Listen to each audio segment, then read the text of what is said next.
There's no question if you help the people, you improve their lives, they turn around and help to conserve. And if we don't help the people, then we can forget conservation. Looking back over your life, 50 years at Gombe, I understand, is being recognised on Wednesday, tomorrow. How does it feel, looking back at all those memories, the history, the knowledge? Well, it's almost impossible to believe that 50 years have gone. Of course, there's been a lot of change. When I get back there and I go to the places where I used to spend so much time, I can almost feel that I'm back there in those days. I can feel the excitement when everything was new. But then, on the other hand, the changes, the individual chimps who've gone, the people who've gone, and above all, the destruction of the habitat. But, you know, during those 50 years, we've learned a lot. And if you put that together with what we've learned about chimpanzees in other parts of Africa and from captive studies, you know, it's a completely different outlook that we have today on these close relatives of ours. And apes play an important role, all primates play an important role in forest ecology, because most tropical tree species have their seeds dispersed by animals. And primates, because they like eating fruit, disperse billions of seeds every year. Without those seeds passing through a primate, they don't germinate so well. So the future of the health of this planet depends on the tropical forests, and the future of the forests depends on there being apes and elephants and tapirs and toucans to disperse the seeds. Mountain gorillas are a particularly vulnerable species. You worked very closely with Diane Fossey. Some people would say some of her practices were unorthodox, but at the end of the day, she was a key player who highlighted much about the mountain gorillas. What would you say about Diane, knowing her personally?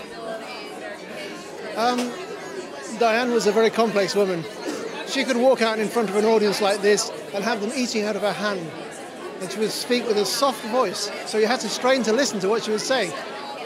She was very good at public speaking, even though in social situations she was quite shy, partly because she was very tall and very conscious of her height. But I think she'd be very pleased, because mountain gorillas, whose welfare she promoted to the world, are the only kind of great ape, the only kind of ape known to be increasing in numbers. So we are getting it right there. But there are only about 700 or so of them left. So it's a very fragile recovery we're seeing. And again, we might have solved or kept a lid on or got under control the traditional problems facing them. Their habitat's safe, they're well protected. There are still poachers setting snares. There are still occasionally gorillas killed for political or monetary reasons. But the numbers are increasing. Hurrah! But if climate change changes the global rainfall distribution and Central Africa becomes arid, mountain gorillas don't have a future.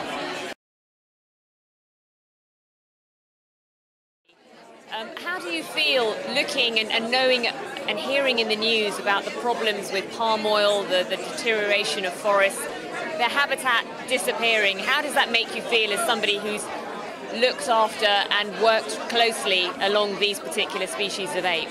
Well, it makes me feel somewhat melancholy, but it also spurs me to greater energy to try and stop some of these abuses of the habitat and of orangutan populations.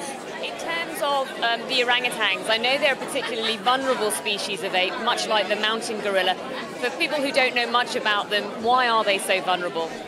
They're vulnerable because they only have an average of 4 offspring in their lifetimes. So one female orangutan only has 4 offspring, and she gives birth to 1 offspring in my study area, every 8 years.